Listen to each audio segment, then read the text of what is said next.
So we had a really good team win on Saturday, and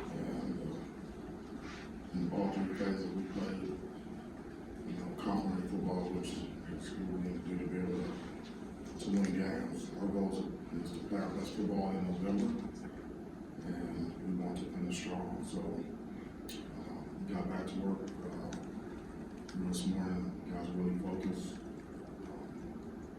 on the task at hand. I'm really proud of what our team is.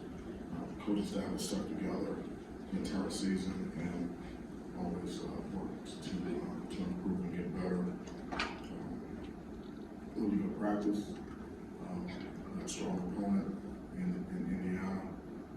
Playing for the brass platoon, as you know. So get a chance to get back in the woodshed one more time, which is really important to us. So got a lot of work to do this week, and we're really focused. So with that, I'll open up for questions. About the run game showed a little more improvement last week. I was wondering, just first of all, what you've seen there, and then secondly, with Broussard, we saw more of him on Saturday than we had since Akron, I believe. Was that a matchup thing, or is that just how he's been progressing? Yeah, he had to go. Broussard had to go with the practice and the run game to see everyone's on the same page. All the lines doing a great job. Tight ends are blocking, receivers are doing their part. Runners are running hard, really good design and scheme.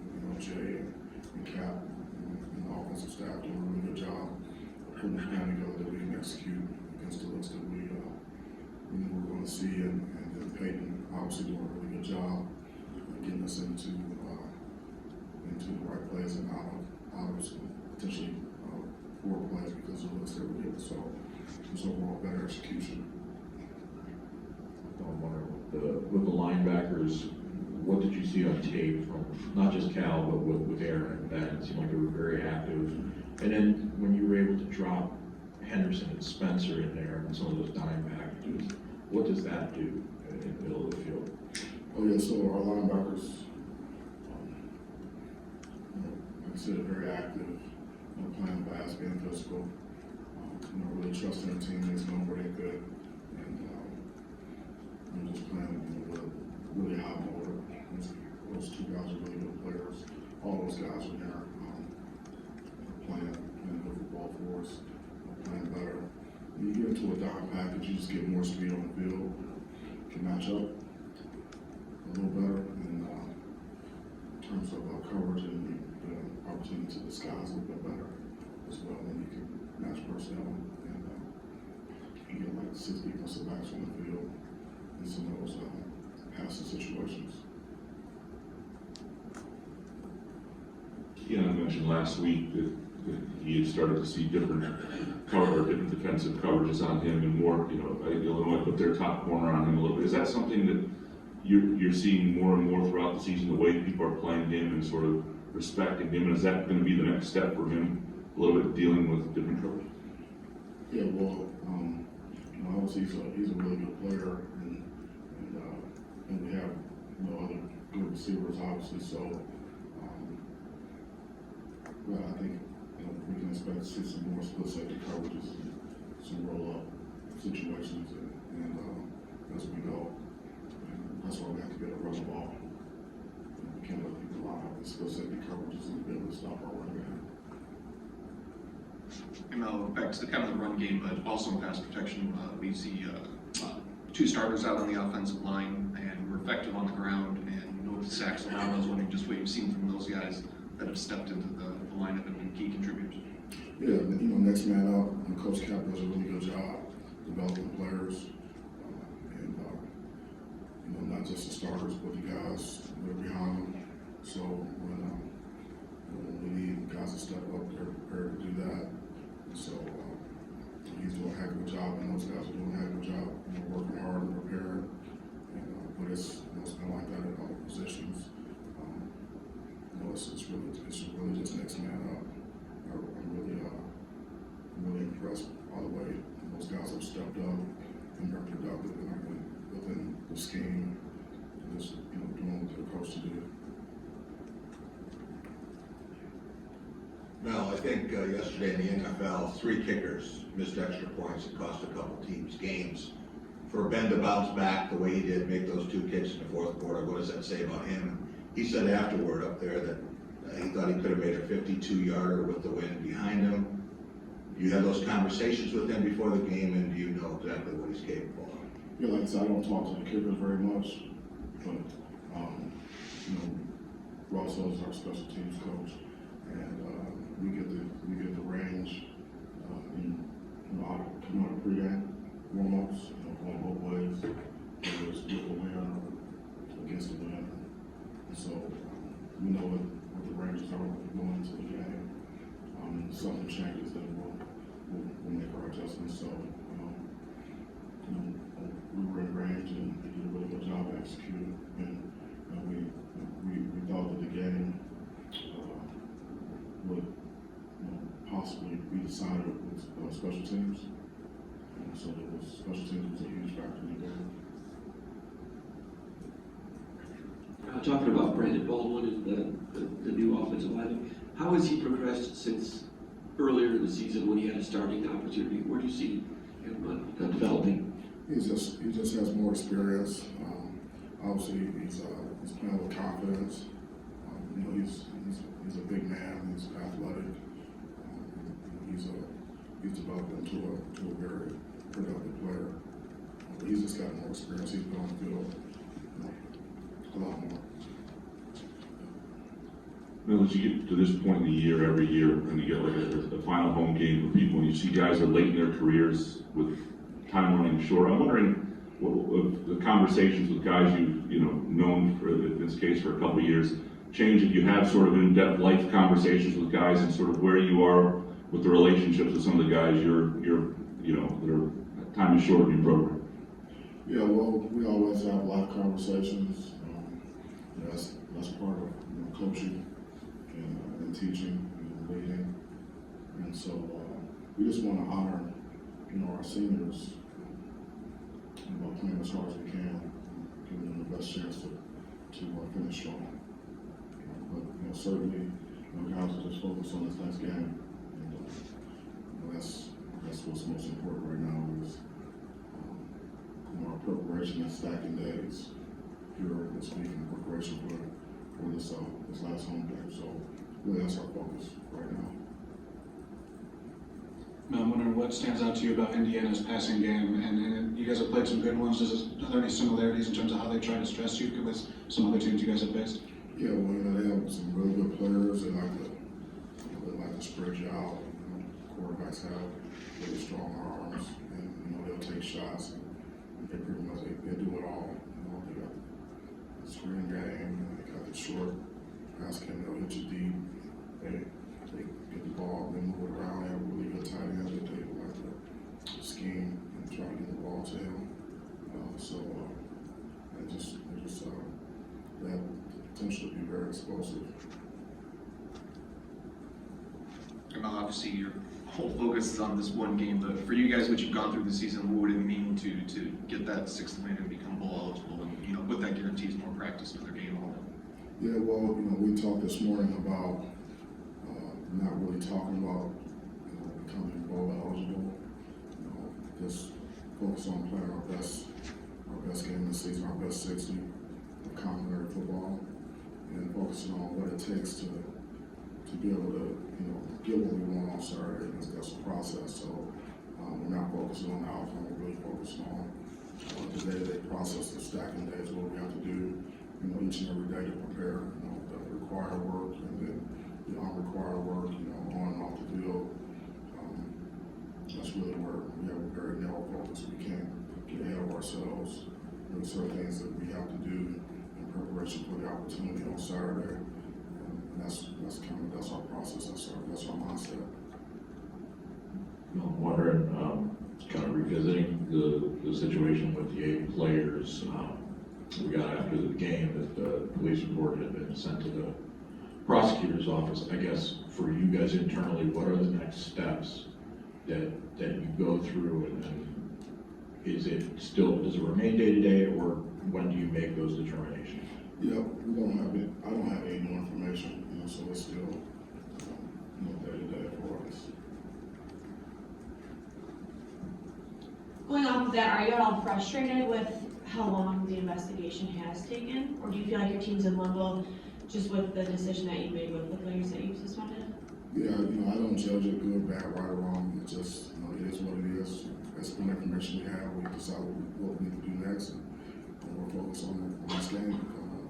Looking at the last 4 games, 3 wins out of those last 4, what do you think, you mentioned complimentary football, but what do you think is the difference over that span maybe prior to those 4 games? Yeah, well, so that's a great question. There's a lot that goes into it. We're just executing better. In all 3 phases, we have guys that have more experience playing the game out there, and they're starting to become more productive and more consistent. So, just developing on the field, and so we stay really steady in our preparation and our teaching. We stay really focused, and when you do that, you should improve and get better. And we want to play our best football in November, so that's really what's happening in a nutshell. It's not anything. It's not anything like it's incremental progress, like day to day, and it's just like kind of like an ice cube melting, with you -10, -9, -8, -7, you don't see anything happening, and all of a sudden we get to the point where the temperature's high enough where it starts to melt again. It looks like it might have been something that just happened all of a sudden, but it's been in the process the whole time. That's kind of what's happening.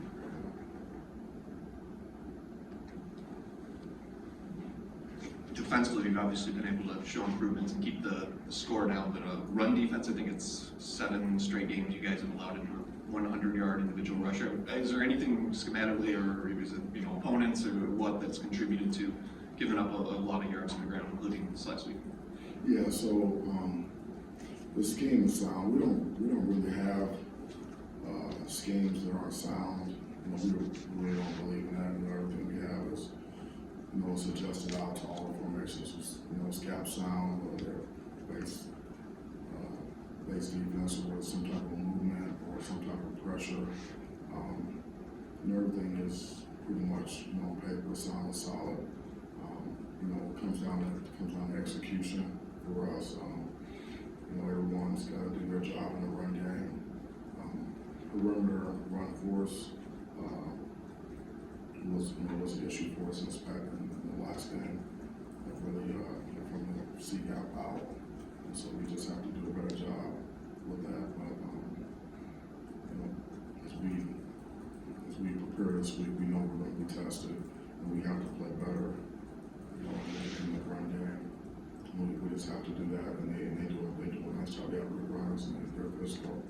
Indiana's one of the more physical teams that you're going to see in the conference, and they play really hard, and they're physical. So we know what we have to do. It's just a matter of preparation and execution on Saturday. But I feel good about the scheme and putting our guys in position to make the plays. We just got to play with better fundamentals in order to make the plays we're supposed to make. And our tackling has not been consistent. A lot of yards after contact. Well, when Cal came in, he didn't have the measurables for a lot of Big Ten linebackers. A lot of programs who wouldn't have recruited him. How rare is it for a guy who, maybe a little undersized to come in and just think his way to 19 tackles and do the kinds of things he's been doing? Well, you're never sure what a guy will become when they come in, when they get to the program. It's not always the measurables that make a really good player, and these guys are so young when they get here. Guys develop at certain rates, and sometimes you may bring a guy and think he's going to be the best in his slice bread. You're ready to put a yellow jacket on him, and doesn't quite pan out that way. And you got some guys that maybe don't really have, or maybe people don't have high expectations for him. it's like that in the NFL too, you know. NFL's a developmental league, you know. And so, the guys are still getting better, so that's why it's important to be, really good teachers and, have, be able to develop players along the way. What gives guys the best chances is the intangibles. And Cal has those, like he's tough, he's disciplined, he's selfless, he loves football. He's going to work at it, he has a really good attitude, he has a really good work ethic, so, and he's talented as well, so he's still getting better, he's still developing, so his best football is still ahead of him, so, football is a game for tough people, physically and mentally, and he is that. Kind of going off of that a little bit more, how much of his success has been maybe a direct result of the changes that you've made from a schematic standpoint in the scheme? Well, Cal's, he's always been productive, like when you go back to last season, he made a lot of plays for us. But, obviously, from a scheme standpoint, we're doing everything we can to put our guys in the best position to be able to make plays based upon, like, what type of offense that we're facing, and then what our particular skill sets are. Making the best use of the guys that we have on the field. And so, Scotty and the defensive staff have done a really nice job, looking at the guys that we have, up front, and then at the second and third level, so, okay, here's what we think we need to be able to do with the guys, and then teaching those things and presenting those concepts to those guys so that they can understand it and play fast. As we continue to, grow and develop, defensively, guys are playing faster, and we're able to do a few more things, which as long as the guys know what to do, they can play fast, and it makes it a little bit tougher on the offenses. But guys like Cal, he never comes off the field, so he's always right in the middle of action. So as long as he can read his keys and diagnose and run, get off blocks, he's going to make a lot of plays, and that's what you're seeing.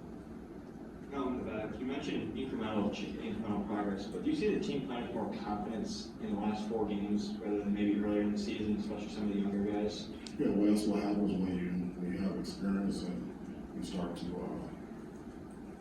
have some success. Sometimes it doesn't, with the individual players, the success is not reflected like in the score of the game, but sometimes you can maybe not win the game, but certain guys are still making progress and getting better, and then that's what we have to keep our focus. That's what we've done. Saying, okay, these are things that we can't accept. Okay, so we need to get these things cleaned up. Here are some areas where we're getting better. Make sure the players understand. And this is good. Continue to do that. Continue to get better. Let's work on this. Let's try to put it all together. And so when guys do that, they start to see improvement in themselves, like in practice and on film. When they can have confidence going to the game, they go in the game and make plays. It kind of is like a snowball effect. And then they have, multiple guys that are in that boat, in that category. They have been doing that this season. They're young players, or they might not be young, but they're inexperienced, or they've gotten in there, got the experience, some, taking some lumps. Really tough guys that, very resilient and relentless, and they trust the process and just stick with it and block out the noise and stay focused, and you can get better. And that's our goal every day. That's why we're just taking it one day at a time. Can't get ahead of ourselves. So that's all the questions we have, so anything else? All righty. Appreciate it. Thank you so much. Thanks for covering the team. See you next time. Go green. Thanks, Mel. Nice, man.